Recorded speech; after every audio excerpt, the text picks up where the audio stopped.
So new bikes are fun, but second-hand bikes can save you a lot of coin. But if you don't know what checks to do, you often get caught out and left with the old lemon. I'm going to give you 17 checks that I do. I'm not a mechanic. I grew up in country Victoria riding dirt bikes. We didn't take our bikes to the mechanic unless there was pretty much a mega gremlin or as a bottom end rebuild. Everything else we took care of ourselves. I learned from old grey-haired riders who taught me a few tricks. Like I said, I'm not a mechanic, but I don't get screwed over on second-hand bikes because I do these checks. So hopefully it keeps you safe and stops you getting sucking on one of these bad boys. So first thing I do, I like to do a mechanical check over things before I take it for a lap. But check out, first of all, have a feel, see if it's warm. If the motor's warm, it means there could be starting issues. So it's a 4-stroke, could be valve adjustment. But if someone's starting it and warming up before you get there, it's questionable. I then check the air filters, the first thing I check. I'll take that out and have a look inside the air boot. Get my phone, like the light in there. If you can see dirt that's going up in there, like if that's filthy dirty, you know it's not a good sign the bike's been looked after. But even if it's clean, you want to have a look inside the air boot. If there's dirt in there, 2-stroke, it's going to affect the piston rings. Obviously, 4-stroke, probably the valves. That's the first check I go and do over. The next thing I do is I go over the engine, looking at all the gaskets. If you ask the person you're buying the bike off if it's okay, tip it over on its side. Make sure you turn the fuel off first. But basically, you want to be checking over everything. You can see better from underneath when it's on its side, which is why I tip it over there. But basically you want to be checking around all of the gaskets, making sure there's no leaks. Next thing to check out is the coolant. So crack the cap open, make sure that it's holding fluid. Then go over the radiator, make sure there's no damage or any shonky weld or bog jobs in there. Check all of the connections for the water. Make sure where it goes down into the water pump. If you check underneath there'll be a hole. If it's leaking coolant, means the seals are gone in the water pump.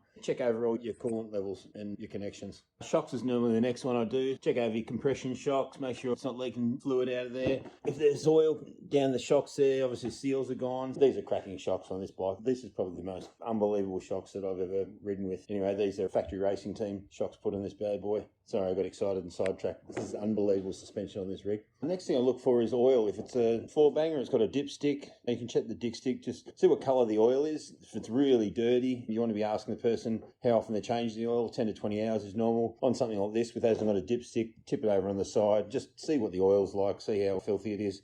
Checking your suspension, your linkage bearings, the lower linkage bearings. If it's on a stand, you just pull it up and down. So this is tight as, but you'll just see any slop or slack there. If you haven't got a stand, you can grab a subframe and just give it a movement. But basically you want to be checking out and see if you've got any wear in those linkage in your back suspension. The next one's wheel bearings. So just make sure it turns, no grinding or squeaking. Grab it, just see if there's any movement. There's not. Usually get someone to hold the bike and help you. Check your wheel bearings.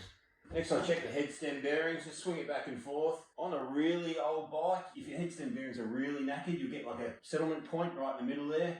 But just make sure they're running smooth. Head stem bearings are looking sweet. Next, you want to check the brakes. So the rotors is the first thing to check. Just spin it, get it up so it'll spin and see if it catches in there, see if there's any warping of the actual rotor itself. Then from the mounting surface to the pad contact surface, you just run your finger across there and just see if there's a lip there at all. It'll tell you how much wear there is on the rotor. Then with the pads, you'll get to know how much material should be in there to see if there's enough. Next, check over the wheels and rims. I usually go over each spoke. First, make sure all the spokes are there. Then just check the tension of each spoke. You can usually ding a shifter around there and you'll just hear the note of each of them. Or if you've got a torque spanner, you can run that and give the normal click. Then with the rims themselves, just check the quality of the rim. Just a bit of scratching's not terrible because it could be just blokes changing tyres. But what you want to check is see if there's any warping, any major dents in it. And you can see any cracking usually on the outside there. So just check over both rims. Check over chain and sprocket. You'll be able to see if there's major wear, if it's sloppy, the chain, and your sprockets, if it's starting to get the old curve in it, if she's absolutely knackered or it's starting to sharpen to a point.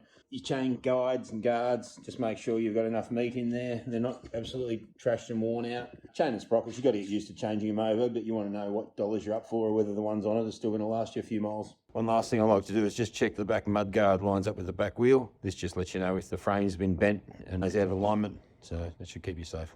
So after you've gone over the bike and done a mechanical look over the thing, you want to take it out for a lap. You don't want to go out and fang the shit out of it just to show off to the bloke you're buying it off that you can ride. Go out, take it out, change through the gears slowly, feel if the gears are clicking into gear all right. Third or fourth gear, give it a little bit of stick, just make sure, see if the clutch is holding on all right, if it's worn out. With your braking, pull the brakes on evenly, just see if there's any pulsating on either the foot pedal or there. That'll tell you whether your rotors and pads are in good nick or it's another check for it anyway. Take the time to feel the bike rather than just fanging the hell out of it. You'll have plenty of time to do that.